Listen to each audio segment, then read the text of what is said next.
It's Tuesday again, and that means it's pre-hump day. And that means great, because we have just a day before the middle of the week, right?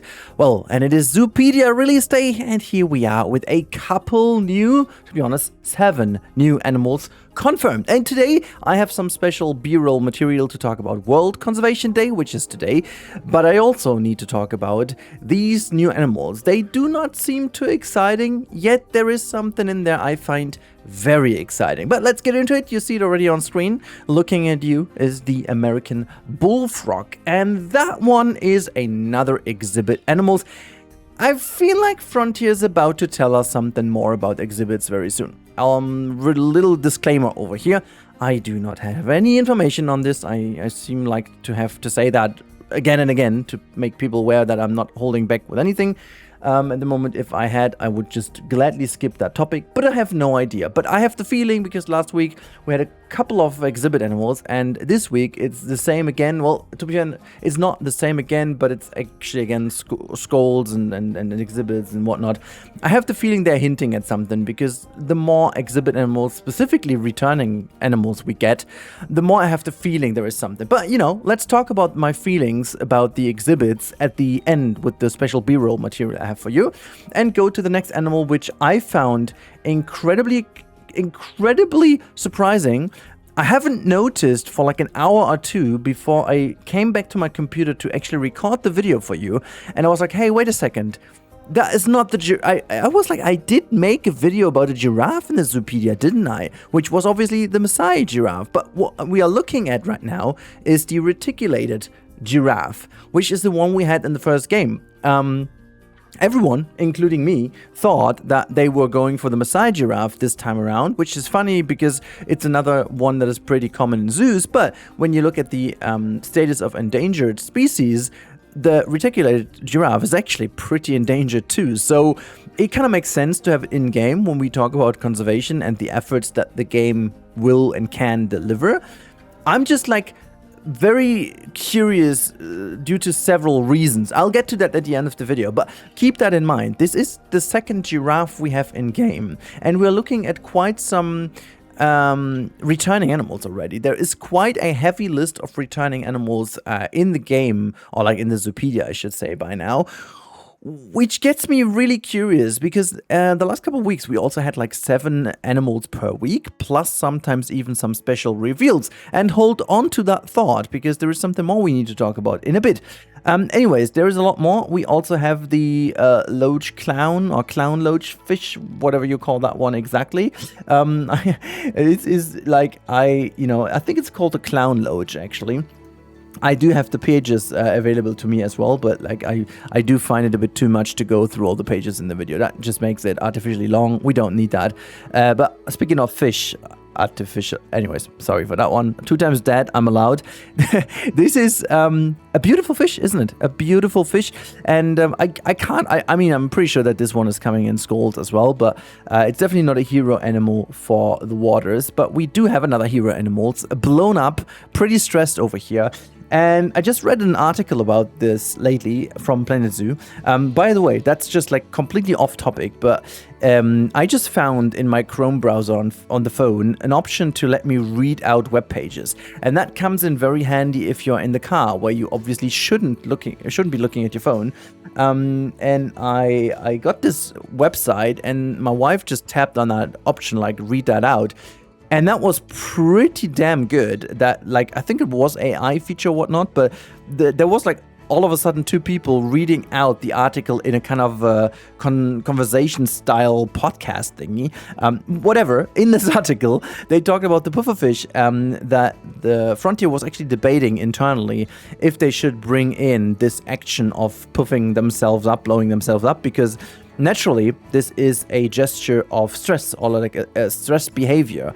And like, honestly, it's all up for conservation, and you should make sure to maintain these animals as best as you can and provide them the bestest habitats you can do. But as they also emphasized so much that you can now visually see if animals are stressed or not, they said that this is a rare but still possible behavior they will show. And I'm very curious to learn if they do this more often when they are more stressed, so you do have a visual layer of of understanding. I recently got into why Zoo Tycoon is such a good game, but again, keep that in mind. We'll talk about that at the end of the video as well, because that is something very funny I listened to. I want to have some stuff to talk about in that B-roll material because it's gorgeous and we need to look at it for a moment or two.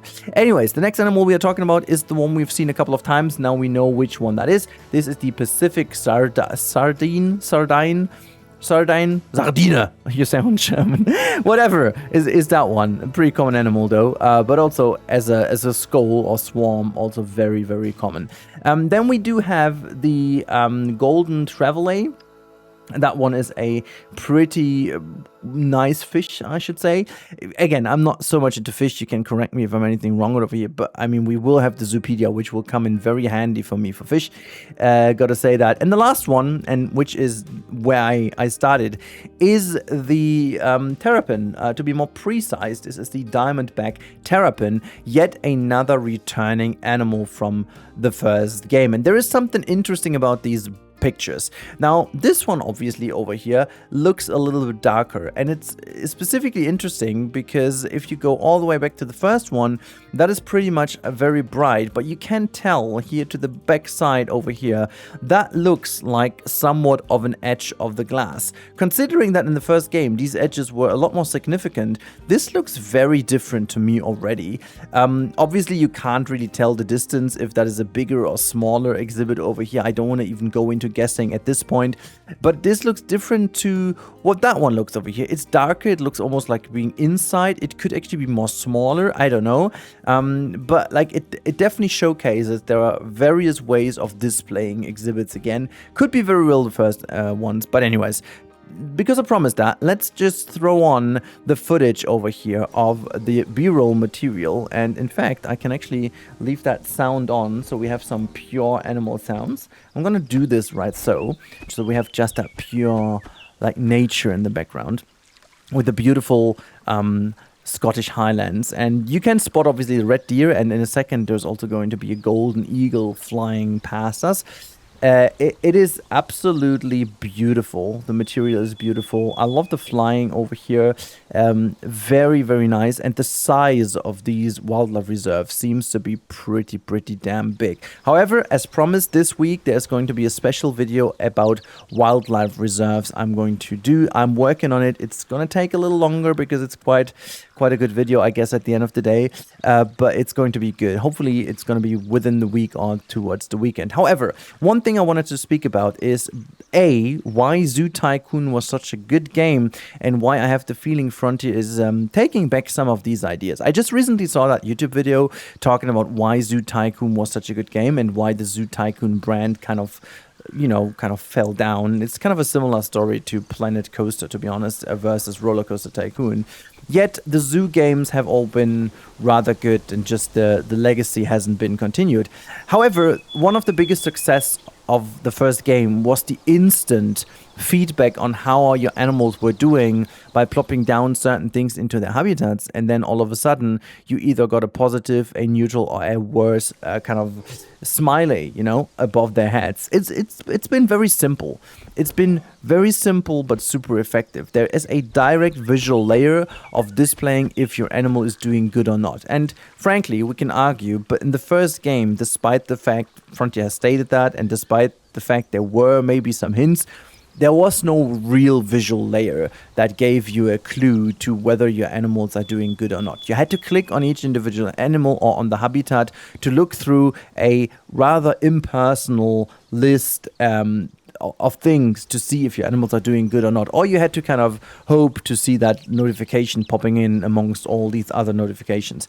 So there was no real visual feedback layer that gives you an idea how your animals are doing, which they seem to do much better in this game. We've seen the footage of the tiger, we've seen some other footage as well. We also have now seen the pufferfish having actually a very visual feedback on a stress behavior, if you will, and we've learned also that their movement patterns are not only simple as in the first game where they go to some random points from A to B, but their movement patterns will also display certain behavioral traits that, like, if they're stressed, they will do other routes compared to if they're doing good, for example, where they might be doing some more exploration. And by the way, if you've seen one of the special skin variants or fur variants in this video, if not, check out in the next round. We're going on to talk a little bit more about exhibits now, but keep an eye out for one specific very nice one, if I haven't put that even on the thumbnail though. But yeah, the exhibits keep me being curious, and I've seen all your comments. You guys were worried about these for the longest, and you can actually tell that I was curious as well. It's a pain that I don't know much about these, other than that exhibits will still be a thing, and I saw a blueprint or two, but frankly the ones I saw at the office, and they may have done this intentionally or not, but they looked pretty much the same as in the first game. However, these were just blueprints, so they could have easily hidden that by just building a box on purpose, because the more things I see, the lesser I believe it's the same. This game is such a massive leap from the first game in every single aspect that I don't want to believe that the exhibits are just being copy-paste. There is, honestly, the more we see from this game, the more we see they have absolutely hit on every single thing we have had as a feedback. I just purely don't want to believe that this is going to be the same. Hence, seeing those signs, we have seen the boa constrictor last week that looked very interesting indeed, to say the less, because we've seen how it is. It might have been a walkthrough exhibit, by the way. I forgot about this last week when I was talking about this, but it might very well be a variant of a walkthrough exhibit. I remember that when the walkthrough exhibits were released to Planet Zoo 1, I had that feeling that they could have repurposed some of the existing exhibit animals into a walkthrough exhibit animal, because that would have made just more sense, somewhat like the snakes or so. But at the end of the day, I do think they have way more cooked than just that, and I'm very curious to learn more about that. And honestly, if I were Frontier, I would also learn from my mistakes that I've done with Planet Coaster 2. And one of the biggest mistakes in Planet Coaster 2 was that in the very first showcase, they mostly revealed everything. There was really nothing else they showcased. And so one thing that kept the community going on the hype train, which was unfortunately a very misleading hype train, was the fact that we were saying, hey, there must be another big thing. So there must be snow, or there must be parades, or there must be anything. So yes, we do have all these things by now, but in the release game, none of these things we were hoping for were in. So basically, like over 4.5 months before the game was released, everything was already out there, you know, and Frontier keeps on going. I mean, we do know by now somewhat that there will be actually dynamic foliage, seasonal foliage, which is crazy, but it's not fully revealed yet. But I think all the evidence I found, there's no way around that. It must be. But I do see they are releasing and revealing more and more things, like these new climbing behaviors, very cool underwater variants and behaviors and stuff. And like that window surfing, for example, is one of these things that I find super incredible, and all like these pack behaviors and like predation and all these kind of things. So they keep on giving us news and great infos and great stuff. So I do like that. And so I do hope they have another big bang, or maybe mediocre bang, whatever you want to call that, with the exhibits. Anyways, I don't want to stretch this video out much longer. I must admit that I'm not like blown away by the releases this week. However, I am still finding some very interesting stuff in this specific situation, that I'm not blown away by this. Mostly because there are so many returning animals in here. Which then again, it's yet another week of 7 released animals to the Zupedia. So if they continue on that pace, including some special reveals in either special animal showcases, which we need to have one, I guess, because, well, the special teaser of last week is definitely none of the existing animals I've showcased to you. There's not a single animal that matches the teaser they had in the newsletter last week. So maybe there's more coming this week. Who knows? I don't yet. But if that is coming, that would add another one. So it makes it 8 per this week. And so if we continue on that pace, we are well into the hundreds animals and more, which is quite the leap forward compared to the first game. And I must admit, they better do, because if there are so many returning animals, I can already see the criticism of the community if you have the absolute chance to bring so many new animals in by having birds and aquatics. And if you then have like 10 or more returning animals, which would already make a huge percentage of the overall roster, I don't think that people would be necessarily happy about this. So yeah, I'm thinking they have a lot more to come, which makes me super excited. Okay, anyways, this video was way longer now than I wanted it to be, but I'm very excited. I wanted to talk about. Hopefully you found this somewhat interesting, but at least we've been looking at some incredibly beautiful footage here of the Highland Wildlife Reserve, and I just can't wait to do this my own. Oh my god, it looks so beautiful.